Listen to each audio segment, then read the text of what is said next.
अहमद को तो पता होगा, बाकी तो आई गेस शायद प्रोग्रामिंग बैकग्राउंड से नहीं है, तो चले वो भी हम कर लेते हैं। हमारे पास एक चीज होती है फॉर लूप। अगर हमें किसी चीज के ऊपर लूप करना हो, जैसे let's say for alphabet in,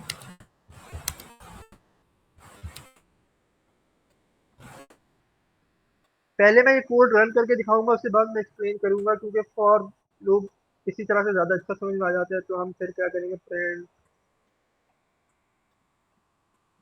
alphabet. तो बेसिकली यहाँ मैंने कोड लिखा है। फॉर लूप का जो आपके पास सिंटेक्स होता है वो ये होता है।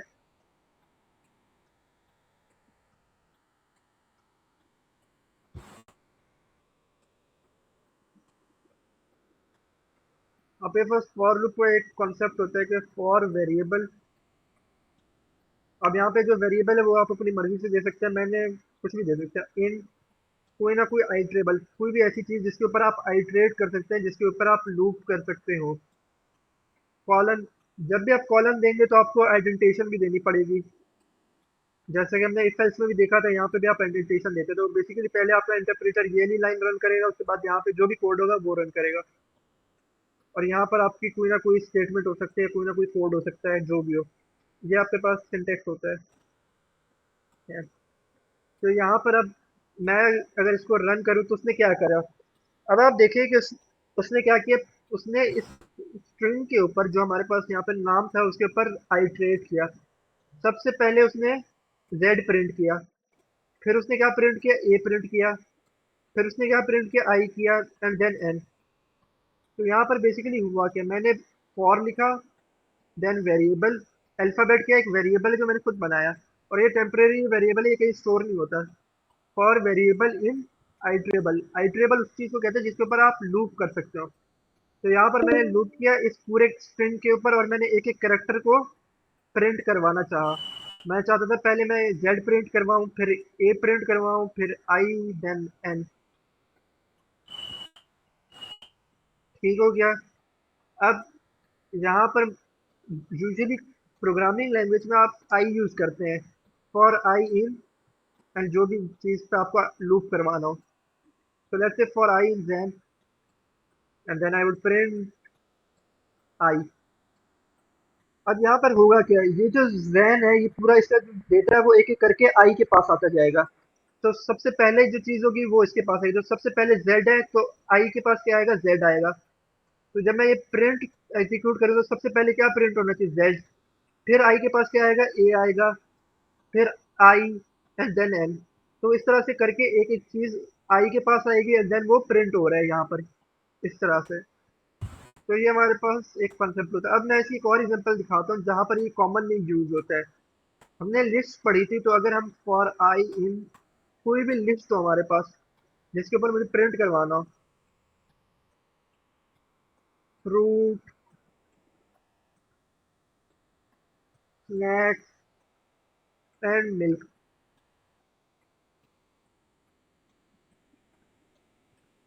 तो यहाँ पर आप देखें मैंने कोड क्या लिखा, मैंने पहले फॉर लिखा, उसके बाद हमारा आई दिया, एंड इन।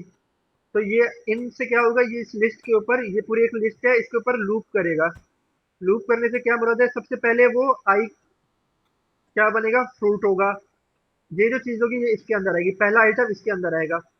फिर दूसरा आइटम आई के पास स्नैक्स आएगा, फिर तीसरा मिल्क। इस तरह से वो एक एक करके एक एक चीज पर लूप होगा, पहले यहाँ आएगा, तो फिर यहाँ आएगा, तो फिर यहाँ पर आएगा।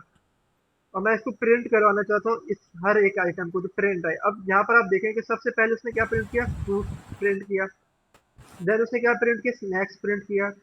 एंड उसके बाद उसने क्या प्रिंट किया, मिल्क प्रिंट किया। अब आई के पास क्या हुआ, एक एक करके आइटम आया।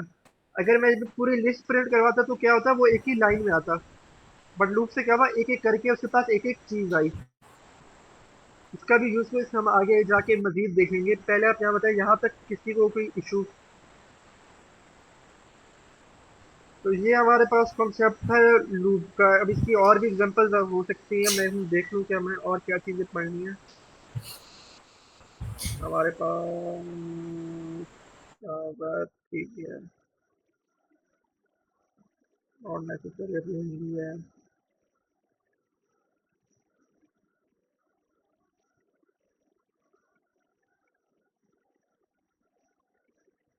अब इसी तरह से अगर लेट्स से हमें कोई चीज़ को जो बार बार प्रिंट करवानी हो, फॉर एग्जांपल उसके लिए भी हम यूज़ कर सकते हैं फॉर आई इन, और यहाँ पर हम रेंज बताएंगे कि हमें कितनी दफ़ा कोई चीज़ प्रिंट करवानी है। तो यहाँ पर मैं जीरो से लाइक वन से स्टार्ट हूँगा और मुझे 10 दफ़ा कोई चीज़ प्रिंट करवानी है।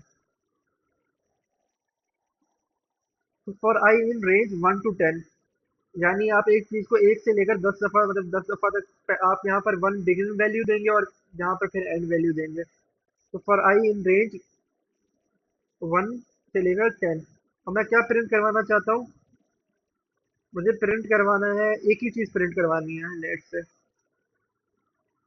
मैं चाह रहा हूँ कि मैं प्रिंट करवाऊँ, अपना नाम प्रिंट करवा लूँ बार बार।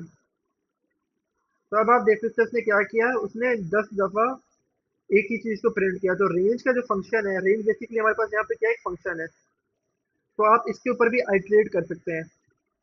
इससे क्या होता है, लेट्स आपको कोई भी चीज़ अगर बार बार प्रिंट करनी हो तो ये वहाँ पर यूजफुल होता है। लेट्स आपको सॉरी बार बार प्रिंट करवाना है, आपने किसी को कुछ बोलना है, तो इस तरह से आप बार बार सॉरी भी कर सकते हैं।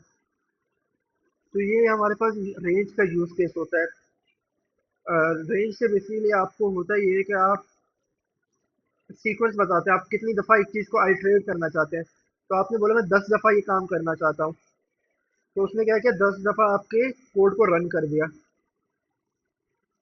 इसी तरह से मैं देख लूँ, एक चीज़ हमारे पास और भी थी कि हम यहाँ पर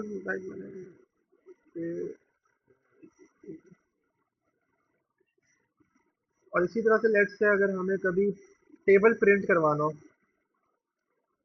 और आई इन रेंज 1 से लेकर 13 तक, तो मैं कितनी दफ़ा करना चाह रहा हूँ, मैं चाह रहा हूँ कि मुझे एक्चुअली मैं दिखाता हूँ मैं क्या करना चाह रहा हूँ।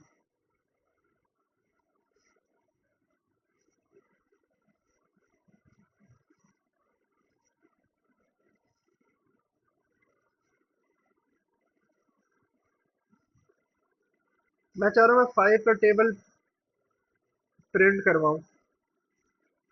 सही है।